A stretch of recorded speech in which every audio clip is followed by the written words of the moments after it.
բնական է, որ երկրները ողջունում են, որտեղ հնարավոր չի, որ երկու հարևան երկիր հայտարարեն, որ գնում են խաղաղության, մյուսներն ասեն, չէ, գիտեք, խաղաղության մի գնացեք։ Ասում եմ փոքր է, որովհետև ըստ էության սխալ է այն հիմնական դրույթը, որ փաստաթուղթը խաղաղության մասին եւ խաղաղությունը նույնականացվում է։ Նորագույն պատմությունը լեցուն է բազմաթիվ դեպքերով, երբ որ 1000 տեսակի փաստաթուղթ կա ստորագրած, եթե չկա կամքը խաղաղության, դա չի լինում։ Հա, հիմա գանք նրան արդեն ինչու է այդ վնասները փոքր։ Շատ պարզ, որովհետև Ալիևը այս համաձայնեցված 17 կետերով չի սահմանափակվելու եւ այստեղ համաձայնեցվածը պիտի ճակերտների մեջ վերցնել, որովհետև ըստ էության Ալիևը ներկայացրել է իր պահանջները, հայկական կողմը ընդունել է բոլորը առանց բացառության, բայց 17-ով չի ավարտվում ամեն ինչ։ Մենք արդեն գիտենք, որ իրենք բարձրաձայնել են տարբեր պահանջներ, շատ հետաքրքիր է, որ սա արվում է նախապես ոչ միայն պաշտոնյաների կողմից, այլ այսպես կոչված Արևմտյան Ադրբեջանի համայնքի ներկայացուցիչների կողմից, բառացիորեն 2 օր առաջ 7 պահանջ առաջադրեցին, նոր 7 պահանջ, որոնք մեծ ցանկության դեպքում էլ հնարավոր չէ իրականացնել, այսինքն իրենք կորզում են իրենց ինչ որ պետք է, վերջը անգամ սա չեն ստորագրելու, կամ կոնկրետ ինչ վնասներ է տվել։ 20-20-ի պատերազմից հետո եւ նաեւ Արցախի հայաթափումից հետո ամենապաշտպանված 30 տարի կայացած պաշտպանական դիրքերը դրանք Հայաստանի հյուսիսարևելյան հատվածի Տավուշի դիրքերն են, այդ Կիրանցի եւ այլն։ Մենք դա զիջել ենք այսպես որ հանուն խաղաղության եւ այսօր դեպի Վրաստան, որ նշանակում է դեպի բաց աշխարհ, մեր հիմնական ճանապարհը վտանգի տակ է։ Ուղիղ գնդակոծության տակ է գտնվում այդ ճանապարհը, որը ցանկացած վախման դեպքում ճակատագրական է լինելու դրա փակելը մեզ համար։ Հայկական կողմը իր այս հայտարարություններով ստեղծել է իրավական հիմք Ադրբեջանին մեզ որպես ագրեսոր ներկայացնելու եւ տարբեր պահանջներ դնելու։ Մասնավորապես, եթե մինչեւից 2 ստեկ հանվեն պահանջները միջազգային դատարաններից, իսկ կետերից մեկը դա էր, որտեղ հայկական կողմը լուրջ հիմքեր ուներ այդ պահանջների։ Միևնույն է Ալիևը արդեն սա անձամբ Ալիևը ոչ թե ասա կազմակերպություն ասաց, որ Ադրբեջանին հասցրած Հայաստանի վնասների հարցը պիտի քննության առարկա լինի, այսինքն իրենք դատարանից հանում են, բայց մտցնում են երկու կողմանի այս երկու ստեկ բանակցային ձևաչափի մեջ, իսկ իրենք արդեն հնչեցրել են 10 միլիարդից 60 միլիարդի թվեր են ասում եւ վստահ եմ այս միլիարդները շատանալու են։ Հիմա հարցը առաջանում, եթե այդ պահանջը Ալիևը արդեն իսկ բարձրացնել է, ոնց ենք դա կատարելու։ Հասկանում եք ինչ գումար է օրինակ 60 միլիարդը, մեր պարտքը 12 միլիարդի շուրջ է, մեր բյուջեն 2.5 միլիարդ է, մյուսը էլի Ալիևի կողմից բարձրացայնած այդ միջազգային մի ֆորում էին վերջերս անցկացնում, իսկ Ալիևը այդ առումով բավականին լավ է քարոզչության մեջ, ասաց, որ բոլոր նրանք, ովքեր մարդկայնության դեմ հանցագործություններ են կատարել եւ կռվել են Ադրբեջանի դեմ, որոնք չգիտեմ հանցագործներ են բան, բոլորը պիտի հանձնվեն Ադրբեջանին։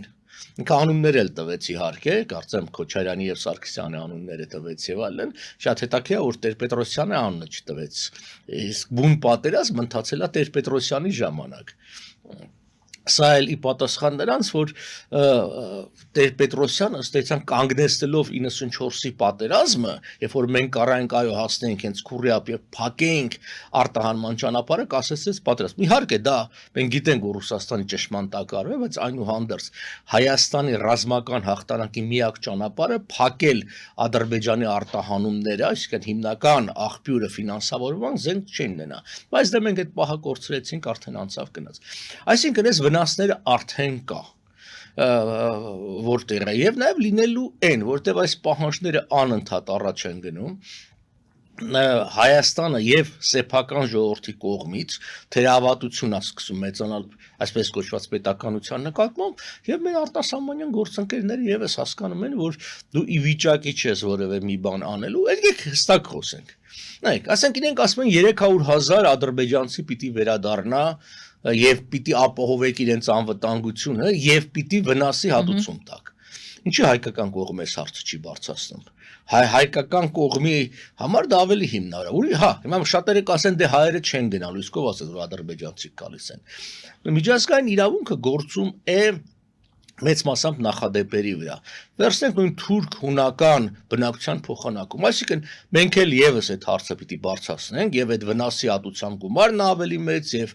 բռնագաղթվածներն են շատ ավելի 350,000 հայություններ ապրում Արցախի տարածքից դուրս։ Եթե Արցախը առանձին հարց է։ 189,000 ադրբեջանցիներ ապրում Հայաստանում, սրանք պաշտոնական տվյալներն են։ Մենք նաև հատուցում ենք, ընդհանրապես ինչա դիվանագիտությունը, դու բարձրացնում ես այդ հարցերը, ասենք նույն վերադարձի հարցը գաղթականների, հետո պայմանավորվում ես, որ երկու կողմերն էլ հրաժարվում են եւ գալիս ենք զրոյական տարբերակ, ինչ որպես իրենք արեցին։ Տեսեք, իրենք այս միջազգային դատարաններից հայցերի հարցը ոնց չեզոքացրեցին։ Հայկական կողմը ոգևորված սկզբից դիմեց միջազգային դատարանները, որտեղ ահավոր հանցագործություններ էին կատարել, հետո իրանք էլ դիմեցին, հիմա ասում են եկեք երկուստեք անենք։ Այս է հարցը։ Նրանց կողմից երբ որ պահանջ է դրվում, հայկական իշխանությունները որևէ հակակալ չեն անում, այսինքն չեն ստեղծում բանակցային կրվաններ, որպեսզի դրանցով բանակցեն եւ չեզոքացնեն նրանց պահանջները։ Ցանկացած պահի, երբ Ադրբեջանը ուզանա հարձակվել Հայաստանի վրա, անգամ եթե խաղաղության պայմանագիր ստորագրված լինի, ինքը կարող է նման սադրանք ստեղծել, մի քանի հայտարարություն անել ավելին։ Ինքը կարող է ցույց տալ սպանված ադրբեջանցիներ, մորթված ինչ որ ադրբեջանցի խաղաղ ընտանիք եւ այլն, ասել որ հայերն են արել եւ հարձակվի։ Երկրորդ համաշխարհային պատերազմը ինչպես սկսեց։ Գերմանական մի խումբ լեհական համազգեստ հակած հարձակվեց Դանցիգի ներկա Գդանսկի փոստատան վրա, դա ներկայացվեց որպես լեհական հարձակվում եւ եղավ կազուս բելը եւ պատերազմ։ Ասենք կազուս բելը միշտ կարելի է ստեղծել։ Առաջին համաշխարհայինը եւս հիշենք։ Միշտ այդպես է, որտեղ խաղաղության ու պատերազմը այդպես առիթներով չի, շատ ավելի լուրջ առիթներ են եղել, որ չեն հանգեցել պատերազմ։ Պատերազմը լինում է, երբ որ ռազմաքաղաքական հավասարակշռությունը խախտված է, այսինքն դա ոնց որ գետնի վրա իրողությունն է եւ կողմերը քաղաքական կամք չունեն խաղաղության։ Մենք երբ որ վերլուծում ենք, հասկանում ենք, որ Ալիևը տեսնում է, որ հայկական կողմը բացի խոսալուց լուրջ բան չի անում իր պաշտպանական դիրքերն ամրացնելու համար, որտեղ պաշտպանությունը դա միայն զենքի գնելը չի,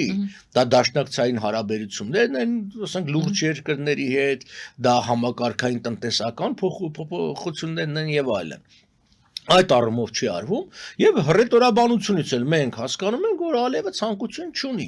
Հետևաբար ինքը միշտ էլ կարող է այդ պատրվակները գտնել եւ ստեղծել այդ ամբողջը։ Հայկական կողմը լինի Ալեն Սիմոնյան, լինի Փաշինյան, այդ հայտարարությունները, որ գիտեք այս բանակցությունները, չգիտեմ, զսպում են, բանակցությունները չեն զսպում։ Ալիևը պարզապես ներկա փուլում ինքը վստահ չի, այո, ինչպեսին կլինի Թրամփի դիրքորոշումը։ Այսինքն, որտեղ Թրամփը անկանխատեսելի է, Թրամփը Բայդենը չի։ Եթե Ալիևի հարձակում Հայաստանի վրա, ասենք, Թրամփի դուրը չգա, այն պատճառով ոնց որ ինքն ասում, որտեղ քրիստոնյաները մենակ չկոտորեն, կամ ինչ որ մի պատճառով շատ ծանր կարող է լինի Ալիևի համար։ Բայց եթե ինքը համոզվի, որ Թրամփը եւ անձամբ Թրամփը, այստեղ արդեն Միացյալ Նահանգներն էլ չեն այդքան որևէ քայլ չձեռնարկի, ասենք պատժամիջոցներից, պատժամիջոցներ չեմ ասում, որ Ամերիկան հարձակվելու է Ադրբեջանի վրա, դա պարզապես կարող է, այսինքն անձամբ Ալիևի ընտանիքի դեմ պատժամիջոցներ լինեն, գույքի, սեփականության եւ այլն Ադրբեջանի արտահանման, այսպես։ Հիմա մենք ինչ գիտենք։ Մենք գիտենք, որ այդ հայտարարություններից հետո եղավ հեռախոսազանգ Վաշինգտոնից անվտանգության հարցով խորհրդականը եւ նաեւ հատուկ բանագնացը Մոսկվայից այցելեց Բաքու։ Ինչի մասին է եղել այս ամբողջը։ Զանգը գիտենք, զանգի մեջ հստակ գրված էր, որ խաղաղություն եւ այլն, այսինքն դա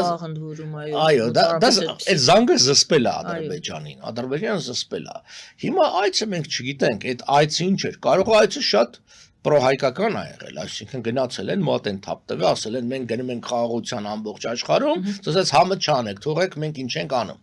Կարող է այդպես չի եղել։ Այսինքն հենց հարցը սա է, որ արդյոք մենք ունենք այդ հետախուզական աղբյուրները մեր երկիրը, որ ասենք լինի Բաքվից կամ լինի,